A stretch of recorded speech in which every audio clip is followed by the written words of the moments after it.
Today you will meet two volunteer members of a local alternative radio station that has been broadcasting for 37 years plus. And you will learn perhaps why an alternative radio station has a lot more to offer you than you can possibly imagine. My name is Bill Mannion. I'll be your host for this edition of The Better Part. Please stay tuned.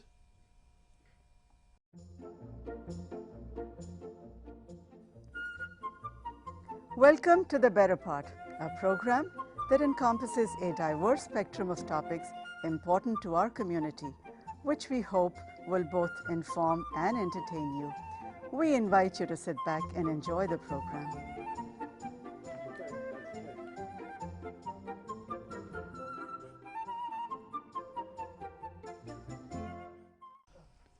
Today I'd like you to meet our two guests, Sharon McCrae,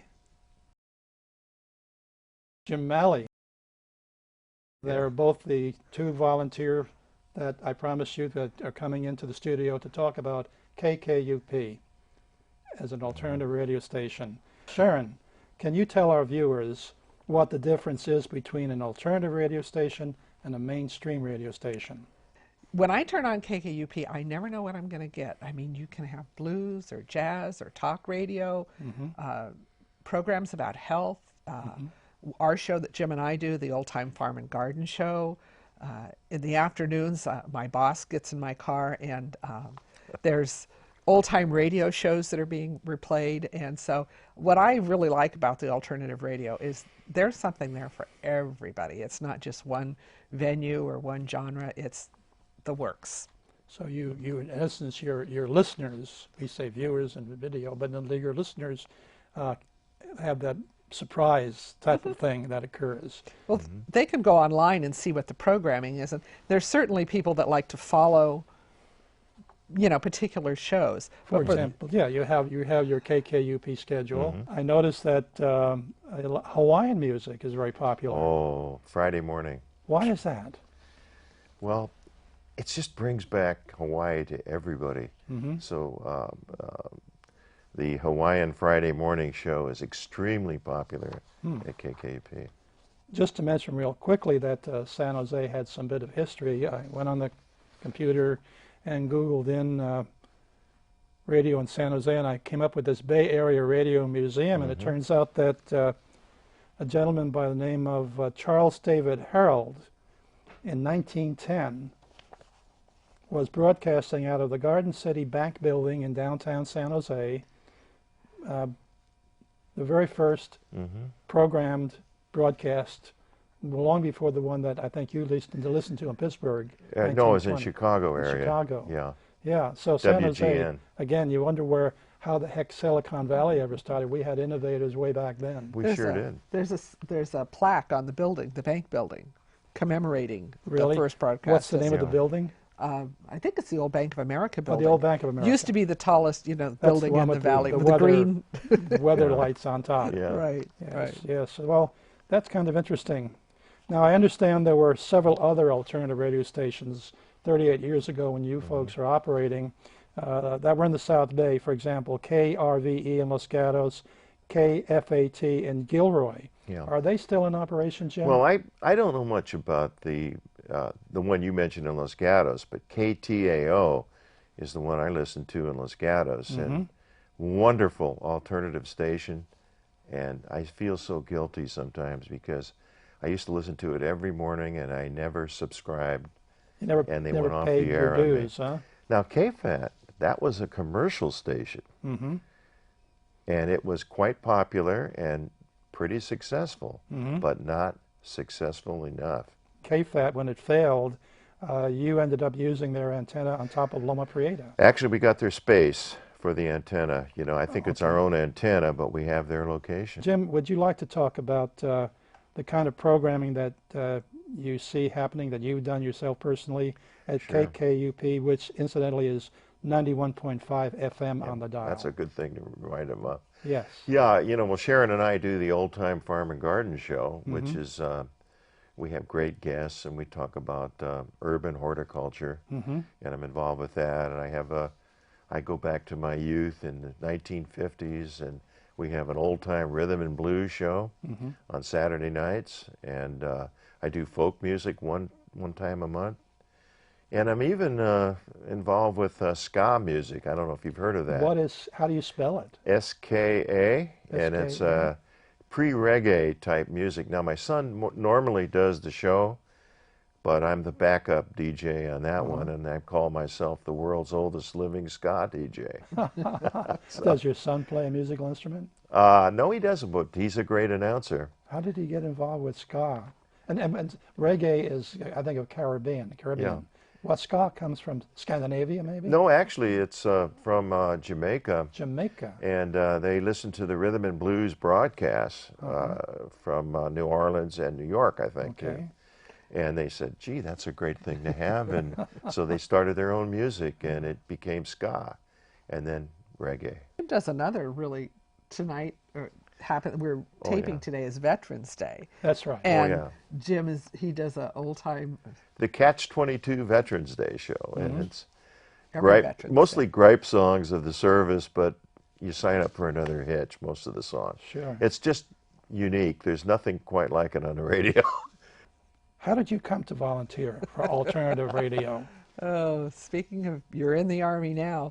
No, it was kind of the program that I do with Jim, the Old Time Farm and Garden Show, which is the fourth Thursday of the month, was first produced by Dr. Craig Kalaji, and I knew Craig as a Master Gardener volunteer. And Craig would get great guests on, and he would have great topics. And Craig moved to Southern California, and the spot was open. And I had guested on the show numerous times, and so Jim asked me if I'd like to come down and be part of his support group. Yeah, it scared the heck out of me to do it without Craig, so I like to surround myself with talent. So when Jim asked me to do that, I thought, well, this is cool, because I really enjoy doing the radio show.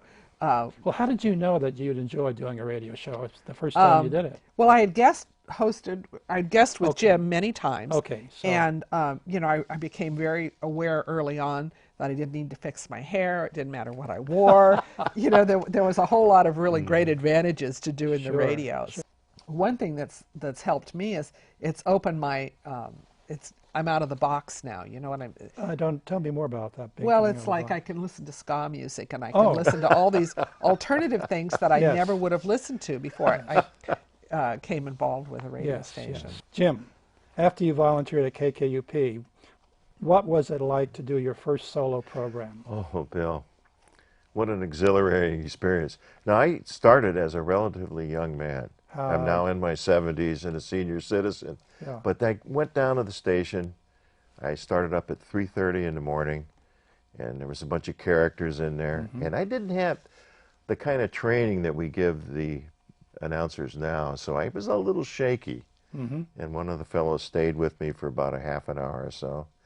And then when he left, it was just a tremendous feeling of power and just a wonderful feeling. And I went home, and normally I'm not used to getting up that early. I wasn't tired at all. I was just full of energy.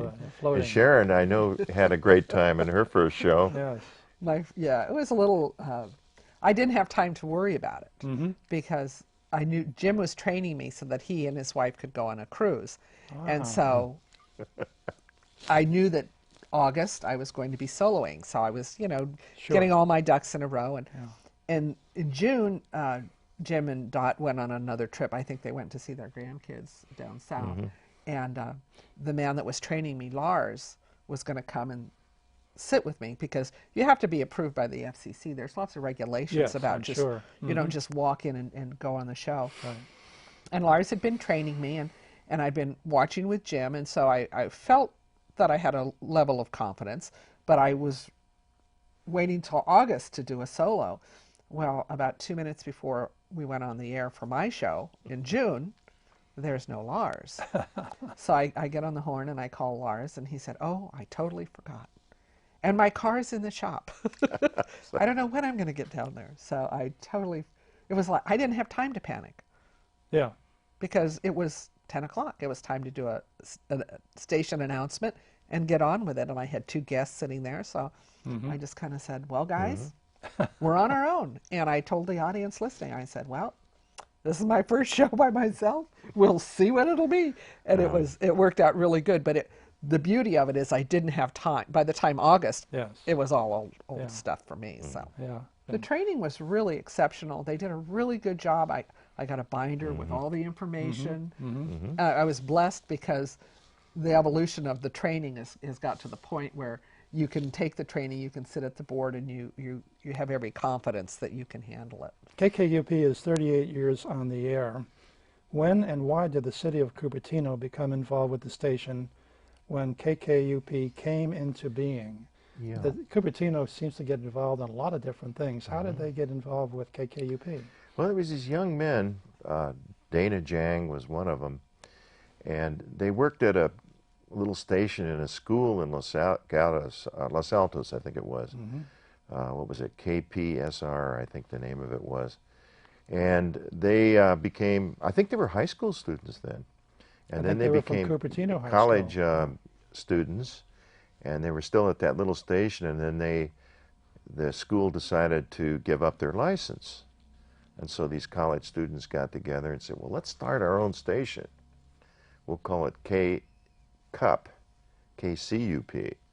And so they started going through all the paperwork with the FCC. And they lived in Cupertino, so they wanted to be licensed in Cupertino. And so they started the Radio Club of Cupertino. And it took them a couple of years because they weren't an educational group, and so they got associated with the Assurances Science Foundation, I think it is. And they got the license right there in Cupertino, and the rest is history. They got a little house to put the equipment in for $1 a year. And Courtesy of the city of Cupertino. When and why did KKUP leave Cupertino? Well, I don't know all the details on the lease of the place on Imperial Avenue, but there may have been some financial issues, and there was some technical issues, and so we decided to move the studio to Santa Clara, and but we're still licensed in Cupertino. So, and there were some issues of a technical nature. Well, I understand that not only were you, FCC insisted you keep the licensing in Cupertino, but every hour on the hour, what do you say?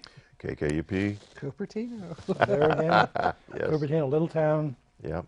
in South Bay, and it's getting this pretty broad Yeah. recognition Yeah. on alternative radio. Our listeners, because of where the tower is, we hit Hollister, all, Milpitas, that part of the Monterey Valley, Bay. Gilroy, Monterey Bay, San Jose. Doesn't go into Saratoga and Los Gatos much, but Well, it's because of the mountains. the mountain. My next question is, can you talk about the importance of having a direct line of sight from your station to Mount Loma Prieta, and how you did not have this when KKUP first broadcast from Cupertino?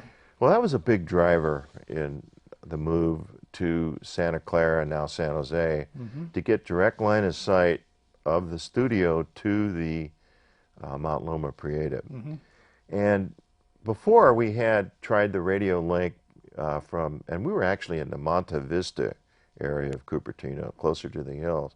So we didn't have a real clean look at the tower. And Mount Umnum was in the way a little bit. And so we didn't have a good clean signal.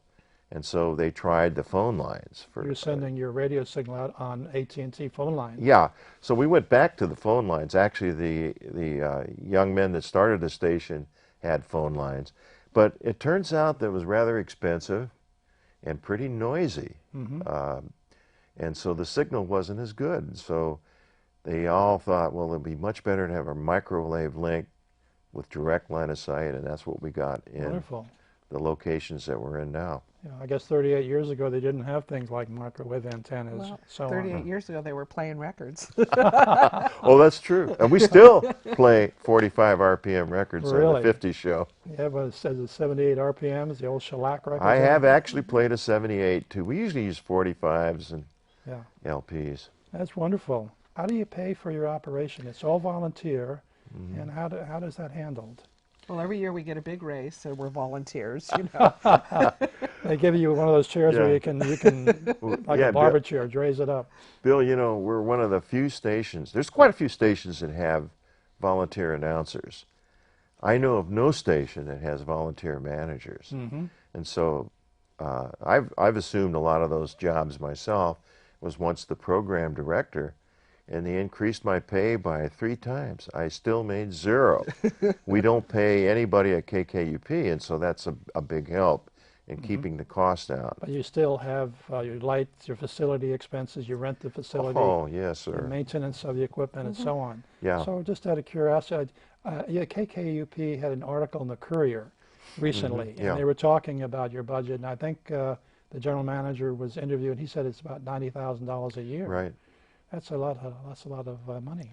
Yeah, it is. But compared to the other alternative stations, and some of them are associated with colleges, their budget is much higher Sure. because of the paid announcers. Yes. But we have to pay ASCAP, BMI to allow us to play the copyright material. So you're talking about now going out Yeah. and knowingly playing copyright material. You have to go to the people who control the copyright Exactly. and get their permission, and then they send you a bill, and you Yeah. pay the bill. We get a discounted rate, but it's still, you Yes. know, not cheap. And we have to pay Ma Bell, and we have to, electricity, PG&E. And maintenance. Oh, People yes. come And in the and clean the equipment is station. very expensive. Yeah. And I do want to emphasize you are a non-profit organization. Oh, yeah. Right. 501c3. You know, So we don't, we don't have commercials. We That's don't wonderful. That's marvelous. Now, getting down to the touchy point, how do you pay for all this? Yeah. Well, go ahead. We have marathons, A fund drive type fund of thing. drive. Every couple of weeks we have a Okay. marathon. And Okay. Jim's wearing the shirt from the Oldies Marathon. Oh, yeah. Yeah. We And have another shirt hanging right Yeah. here. right, and we do the Oldies Marathon, and they do all kinds of different marathons. Yeah. What kind of But- response do you get from that? Well, it can be huge. Several of them, the blues and the bluegrass country and folk marathon. How you about get Hawaiian music? Oh, when the Hawaiians, see, they're part of the Oldies Marathon, and they are the big fundraisers. You know, they beat us in the, playing the old 50s music, like quite a ways, because they have such a dedicated following. Yeah. But it's a subscriber that keeps KKUP going, Exactly. Okay. and it's not underwriting. We're allowed to have underwriting, Yes. but we understand don't that. have it. So we we- don't have grants or anything like that. They can take gifts from other Yeah, we can organizations, take gifts. Donations, but no yes. grants. They don't apply for grants. KKUP is, and I hate to, since we just finished this election, beholden to no one. That sounds We're Because- not part of NPR either. Yeah, not That's part even of better. NPR. After they So their, lose. yeah, their money comes from the people that listen to it, not from Sure. Yeah. And that- commercial the entities fact- or politicians or Yeah, anything. the fact that you can cover 90,000 with your fund drive and so on, you can identify the fact that you do have a lot of listeners out there. That's very, very good. 38 years worth of. Jim, I'm going to ask you to talk about, for example, special programming that you offer now. You do Veterans Day, St. Patrick's Day, Thanksgiving, a thing called the sea shanty, and Yeah. of course food music. I wonder what food music is. Well, tune in and just before Thanksgiving, and I play songs about good food, bad food, Turkey in the straw, by any chance? even turkey in the straw. But you might even hear Hannibal Lecter talk about some of his. That's I wonderful. mean, it's kind of a bizarre show, but it's interesting, Well, and people it- listen to it. And then you do have spring shows like Master Gardener Show and the Spring Garden Market Show. What is a Spring Garden Market? Well, the Master Gardeners do a show. We call the Master Gardeners are a lot of our resources for the home and garden, the garden show that Jim and I do. And the Master Gardeners come and they talk about their spring garden market and what they're going to be selling and who their vendors are. And so that becomes a show all around that particular event because it is such a big event in the valley. Yes. And we do a lot of educational on our show. We'll have speakers, and we had a gentleman from the Dahlia Society come in and talk. We had people from, we had the squash guy come in the other day. Oh, we sure did. And it was great. Squash guy. Bionicia. Yeah, Yeah, he's a squash expert. So, I mean, he grows all these different kinds of pumpkins. Is there a living in being There, a squash? apparently Oh, there is. yeah, yeah. And so the garden show, we focus on education and Yeah. outreach and Okay. and promoting events. Sure, local. Yeah. Our City Forest, the Master Gardeners, Prush Park, all lots of different organizations as far as giving them a voice And in our once a community. year, too, we have a mushroom show. Yes. Of course. And so we promote the Fungus Fair over in Santa Cruz in the second weekend of January. Well, tell us about your recent trip up to Oregon searching for fungi. Well, yeah, I was up there, getting a leg up on California and getting the chanterelles and the porcinis and the lobster mushrooms up there. Yes, I think We had we've a already great done a time. program with Oh, you yeah, we talking did one about- some years ago. Yeah. Yeah, So- very, very delicate thing to go out and pick the right one. I'm Well- a forager. One of the shows that we always have a lot of fun is the show right before Christmas. Oh, yes. And that's yeah. the invasion of the Master Gardeners. And so The we just- Invasion of the Master That's Gardeners. That's what we call it, yeah. I think I saw that movie sometime. And so we have a bunch of Master Gardeners come in, and we just get dozens and dozens of people calling with questions about winter crops or Really? just off the wall stuff. So And it's we a lot sing of fun. songs, and it's great. Uh, a lot of fun. Craig used to always sing Christmas carols. He has an incredible voice, and so Yeah. I noticed that when they were broadcasting back in 1910, they talked about the Garden City. So San Jose must have been called the Garden City then. And of course, we all know that before Silicon Valley, it was the Valley of Heart's Delight. due to Exactly. I'm glad you brought all that the up. orchards. And this is why, unlike, for example, I grew up in New York City, and I couldn't imagine a station like yours existing with people being interested in spring garden markets and so on. It's wonderful that the people that we have, the population we have here in the valley are very oriented towards nature and what the valley has to offer. well, this show that you do, The Better Part, is very. It supports our communities. It gives a voice to smaller organizations or entities or really cool things that are going on that otherwise just a small niche of people know.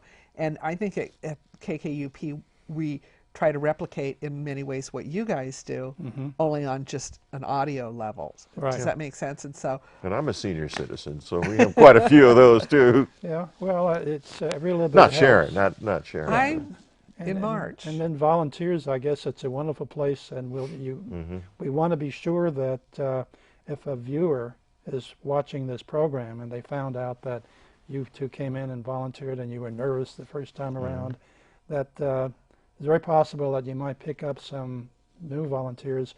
How would they reach you if they wanted to? Sure. Well, I think one of the best ways is to go to the website. What and is the that's, website? Say it twice.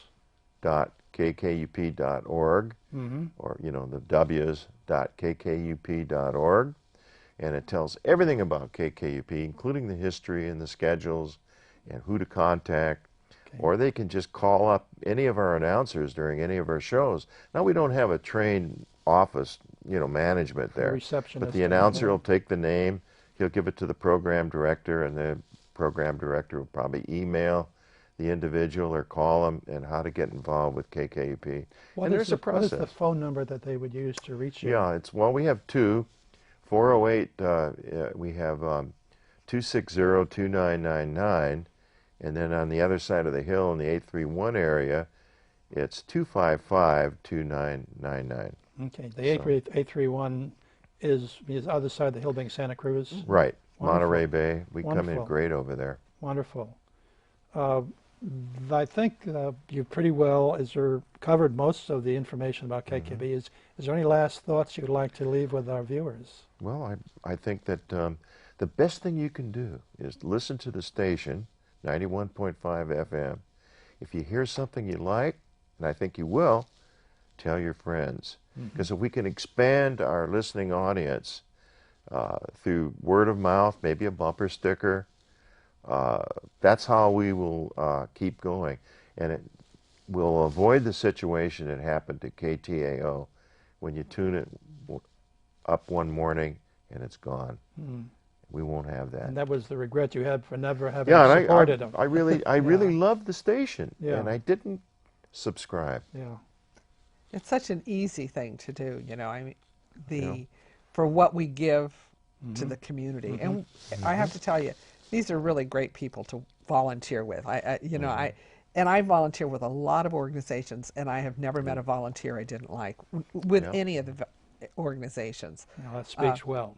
It really does. I think people that volunteer do it from the heart. We're obviously not doing it for the pay. That's right. And Right. they just, great people. You come in, they make you feel welcome. They'll call you with ideas for a show, or here, I left you some music to try, and that kind of stuff.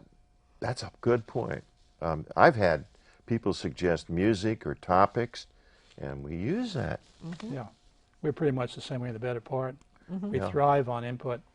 Yeah. Well, And so if somebody listens in and they hear something they don't like, I don't like ska music, don't turn it off forever. yeah. Turn it on 2 hours later or the next day, because the programming changes. You could hear really jazz, Yeah. classical. The Yeah. blues You got is it. just Take a incredible. Take a look at our website. And this is on your website. Absolutely. Yeah. That's very And I'm important. glad you spotted Alan Watts. Well, he That's was a a friend of great mine. I friend of trained that mine. guy that's on there Did you? to produce that show. Wonderful. Well, listen, I must admit that I'll become a new listener to 91.5 FM on the dial. I normally am into C-SPAN video stuff because of the better part, but I'll make it a point, and I do want to go visit your station Absolutely. and see how it all comes together. Sharon, I want to thank you particularly for coming in, and Jim also particularly, and also acknowledge the fact that both of you were at our celebration for our 1,000th program on Oh, that October was 25th. wonderful. It was a great Glad you had a celebration. good time. Thank you for being here today. Very Okay, welcome. well, thank you for inviting us. Thank you for joining us. We hope that you have found today's program both informative and interesting. If you would like to suggest a topic or a guest for the better part, you can always reach us at the Cupertino Senior Center. The number there is 408-777-3150. You can learn more about us and order a copy of this program or one of the many programs that we've done by visiting our website. The website address is www.thebetterpart.com. The Better Part has many of its programs available through the Santa Clara County Library System. And the Better Part has selected programs also on YouTube. Thanks again for watching. See you next week.